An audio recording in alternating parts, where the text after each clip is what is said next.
جس کو ہیروئن یہاں سے سپلائی ہوتی ہے پاکستان سے، ٹھیک. اور میں اس کا جو ہے وہ سربراہ ہوں اس نیٹ ورک کا.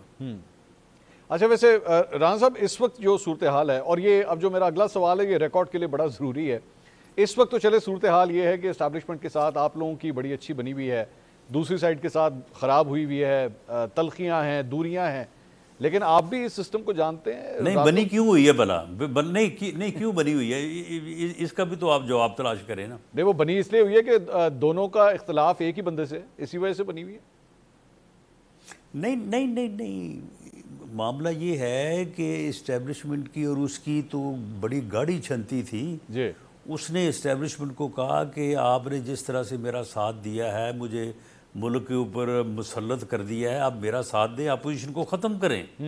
اس ملک کا سب سے بڑا مسئلہ جو ہے وہ کوئی اور نہیں ہے، صرف اپوزیشن ہے، اس کو ختم کیا جائے. اب اسٹیبلشمنٹ نے اس کا ساتھ نہیں دیا تو ان کی آپس میں لڑائی شروع ہو گئی. آپ مجھے بتائیں کہ اس لڑائی میں ہم کس کا ساتھ دیں؟ میں یہی کہنے لگا تھا کہ آپ دیکھ لیجئے کہ ہمیں بھی تو اگر اپنی زندگی ہمیں عزیز ہے، ہم زندہ رہنا چاہتے ہیں، تو پھر ہمیں کس کا ساتھ دینا چاہیے؟ آپ ہی اس کا فیصلہ کر لیں یا کوئی اور فیصلہ کر لے، بھلے کوئی ہمیں قصوروار ٹھہرائے اس معاملے میں. اب اس کا تو پروگرام وہی تھا نا جو جب یہ آیا تھا ایک دوست ملک کے دورے سے، کہ اور آگے اس نے کہا تھا کہ بڑا اچھا قانون ہے، وہاں پہ 1 منٹ میں بندے کو وہ جو ہے وہ پھانسی چڑھا دیتے ہیں. اگر میرے پاس اختیار ہو تو میں بھی 500 بندوں کو جو ہے نا فارغ کرنا چاہتا ہوں. تو وہ کون تھے 500 آدمی؟ ہم ہی تھے رانا صاحب. لیکن ہمیں فارغ کرنا. رانا صاحب آپ نے بڑا اچھا پن پوائنٹ حال میں ہم کس کا ساتھ دیں؟ نہیں آپ نے اچھا کیا پن پوائنٹ کیا. میرا ایکچولی سوال پورا یہی تھا کہ یہاں پہ پتہ نہیں لگتا کس بات کے اوپر خراب ہو جاتی ہے. ہوتا ہے نا ماضی کے اندر، جب ایک وقت تھا 2017 18 19 کا، ہم سوچ بھی نہیں سکتے تھے کہ آپ لوگوں کی جتنی بگڑی ہوئی ہے وہ بن جائے گی کسی دن. ہو گیا، حالات تبدیل ہو گئے. آج کل آپ لوگوں کے درمیان بھی 2 4 4 ایسے پوائنٹس ہیں جہاں پہ تھوڑی سی فرکشن ہوتی ہے. تو آپ کو لگتا نہیں ہے کہ کہیں ایک دن ایسا نہ ہو جائے، کوئی بڑا ہی دھماکہ ہو جائے، پتہ لگے کہ جناب وہ جو سیم پیج تھا وہ پھٹ گیا؟ نہیں، ہمارا اسٹیبلشمنٹ کے ساتھ اس لیے کوئی ادروائز صورتحال ہونے کا معاملہ نہیں ہے کہ اسٹیبلشمنٹ کا کوئی ایجنڈا نہیں ہے. جو لوگ ٹاپ میں ہیں ان کا کوئی پرسنل ایجنڈا نہیں ہے. ہاں وہ یہ ضرور چاہتے ہیں کہ ملک کی اکانومی درست ہو، ملک کی اکانومی کے لیے وہ کام کرنا چاہتے ہیں اور ملک کو اس بحران سے جو ہے وہ نکالنا چاہتے ہیں. لیکن ان کا کوئی اس قسم کا ایجنڈا نہیں ہے جس قسم کا اس کا ایجنڈا تھا کہ میں اپوزیشن کو ختم کر دوں. اور یہ پتہ نہیں بعد میں کون سا یک جماعتی نظام لانا چاہتا تھا یا کیا چاہتا تھا. کوئی اس کے معاملات اور ہی تھے. اور اس وقت کی اسٹیبلشمنٹ اور اس اسٹیبلشمنٹ میں سے جسے یہ اوپر لانا چاہتا تھا، یہ اللہ بہتر جانتا ہے کہ ان دونوں کا کیا ایجنڈا تھا اور اس کے بعد انہوں نے اس ملک میں کون سا نظام لانا تھا اور کس طرح سے اپنے آپ کو کب تک جو ہے وہ مسلط رکھنا تھا. یہ تو اللہ بہتر جانتا ہے. تو پھر لیکن اس وقت کوئی اس قسم کا پروگرام کسی کا بھی نہیں ہے. نہیں تو میرا سوال کرنے کی اجازت دیجیے کہ رانا ثناء اللہ صاحب کو محسن نقوی صاحب کے پورٹ فولیو سنبھالنے کے اوپر کسی قسم کا کوئی اعتراض نہیں ہے اس سسٹم کے اندر؟ جی 100%. اچھا 1000% مجھے کوئی اعتراض نہیں ہے. اچھا. اور مجھے اس بات کا بھی یقین ہے کہ اگر میں اس وقت اویلیبل ہوتا، میں الیکشن میں کامیاب ہو کے ہاؤس میں موجود ہوتا تو محسن نقوی صاحب کو کوئی یہ پورٹ فولیو دیتا تو وہ نہ لیتا اور کوئی دیتا بھی نہ. اچھا. کوئی مسئلہ ہی نہ ہوتا. ہاں لیکن یہ ہے کہ اگر میں موجود نہیں تھا تو پھر ٹھیک ہے، کسی کو تو ملنا تھا نا وہ. اچھا. تو بیسکلی آپ چونکہ نہیں تھے اس لیے محسن نقوی صاحب وزیر داخلہ بنے، ورنہ آپ ہوتے تو آپ کو مل جاتا یہ؟ جی بالکل، مجھے اس میں کوئی شک نہیں ہے. مجھے اپنی پارٹی کی لیڈرشپ پہ پورا اعتماد ہے کہ اگر میں اویلیبل ہوتا تو یہ ذمہ داری جو پارٹی نے جب مجھے دی تو مجھے یہ یقین ہے کہ میں نے اس کو صحیح طریقے سے نبھایا. تو اس لیے پارٹی مجھے اس میں بالکل فیل نہ کرتی. تو رانا صاحب لیکن ٹھیک ہے، میں نے کہا بہتر نہیں ہے کہ پھر آپ ایک ضمنی الیکشن لڑ لیتے؟ ضمنی الیکشن میں بڑے زبردست رزلٹ آیا آپ کی پارٹی کے لیے. اگر آپ لڑ لیتے تو آپ آج اسمبلی میں ہوتے، یہ پورٹ فولیو واپس آپ کے پاس ہوتا. جی بالکل خان صاحب مجھے لڑنا چاہیے تھا اور میں چاہتا بھی تھا، لیکن اس میں رکاوٹ یہ تھی، ایک تو میں پنجاب کا صدر تھا، دوسرا یہ ہے کہ جتنے بھی حلقے جہاں پہ ضمنی الیکشن ہوتا ہے وہاں پہ جس بندے نے الیکشن لڑا ہوتا ہے یا جس لیڈر نے الیکشن لڑا ہوتا ہے وہاں پہ ایک نہیں 2-2 4-4 لوگوں سے جو ہے وہ حلف وعدے کیے ہوتے ہیں کہ جناب محنت کریں، کامیاب کرائیں، اس کے بعد آپ بھی کو لڑائیں گے۔ اچھا، تو ایسی صورت میں اب ان حلقوں میں جب لوگ جن کے ساتھ وعدے وعید ہوئے تھے وہاں پہ جا کے میں بطور پنجاب پریزیڈنٹ بیٹھ جاتا کہ جی اب آپ سارے گھر جائیں تو میں نے یہاں سے الیکشن لڑنا ہے، تو یہ میں نہیں سمجھتا کہ میری جو پوزیشن ہے پارٹی میں بھی اور پارٹی کے عہدے کے لحاظ سے بھی کوئی میرے لیے یہ کوئی اچھی بات ہوتی۔ ٹھیک ہے، تو میں نے خود ہی اس بارے میں جو ہے وہ کوئی پارٹی کو زور نہیں دیا یا میں نے خواہش کا اظہار بھی نہیں کیا کہ جی مجھے یہاں سے یا وہاں سے آپ الیکشن لڑوائیں۔ اچھا، آپ چونکہ پنجاب مسلم لیگ نون پنجاب کے صدر بھی ہیں تو پارٹی کی ری اسٹرکچرنگ ہو رہی ہے، پارٹی کے صدر تبدیل کیے جا رہے ہیں، مطلب میاں صاحب واپس آ رہے ہیں، سیکرٹری جنرل کو بھی سننے میں آیا کہ تبدیل کیا جا رہا ہے، تو یہ جو پارٹی کے ناراض اراکین ہیں ذرا ان کا کیا سٹیٹس ہے؟ مثال کے طور پہ محمد زبیر صاحب، عظمہ بخاری صاحبہ آئی ہوئی تھی، انہوں نے کہا جی آپ ان کو پارٹی سے باہر ہی کنسیڈر کریں، اب وہ پارٹی کا حصہ نہیں ہے۔ آصف کرمانی صاحب وہ بھی ناراض لگتے ہیں، مشاہد حسین سید صاحب وہ بھی ناراض لگتے ہیں، ان سب لوگوں کا کیا سٹیٹس ہے اس وقت؟ دیکھیں جی یہ سارے ہمارے بڑے ہی ویلیویبل ہمارے ساتھی ہیں اور یہ بڑے سبھی، اب میں ایک ایک کا کیا نام لوں، سارے بڑے اچھے انسان ہیں، بڑے اچھے لوگ ہیں اور انہوں نے بڑے مشکل وقت میں میاں نواز شریف کا ذاتی طور پہ انہوں نے بڑا ساتھ دیا۔ ان میں سے اپنا شہاد خان عباسی صاحب اور ایک دو دوسروں میں سے بھی جو ہے وہ میاں صاحب کے ساتھ جیل میں رہے ہیں، تو باقی یہ بات ہے کہ وہ بس کسی وجہ سے جو ہے وہ ناراضگی محسوس کر رہے ہیں، لیکن پارٹی نے پی ایم ایل این نے کبھی کسی کو نہیں نکالا۔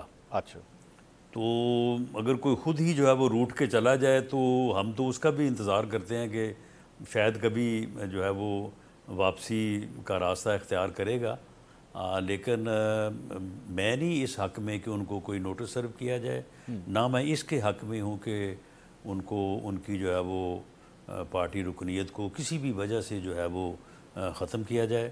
ہمیں اس بات کی جو ہے وہ امید رکھنی چاہیے اور اس بات کی کوشش بھی کرنی چاہیے۔ بعض لوگ جب ملتے ہیں تو ہم ان سے اس انداز میں بات بھی کرتے ہیں کہ بھئی آپ آئیں، کوئی چھوٹی موٹی جو غلط فہمیاں آئیں بیٹھ کے اس کو دور کرتے ہیں، تو اس لیے ان کا سٹیٹس جو ہے وہ بالکل ٹھیک ہے، کوئی ان کے سٹیٹس میں کمی بیشی نہیں ہے۔ بہت بہت شکریہ رانا ثناءاللہ صاحب، مسلم لیگ نون کے صدر پنجاب رانا ثناءاللہ صاحب ہمارے ساتھ موجود تھے، آپ نے ان کی گفتگو سنی۔ ناظرین، پروگرام سے اب تک کے لیے اتنا ہی، کل آپ سے دوبارہ ملاقات ہوگی، اللہ حافظ۔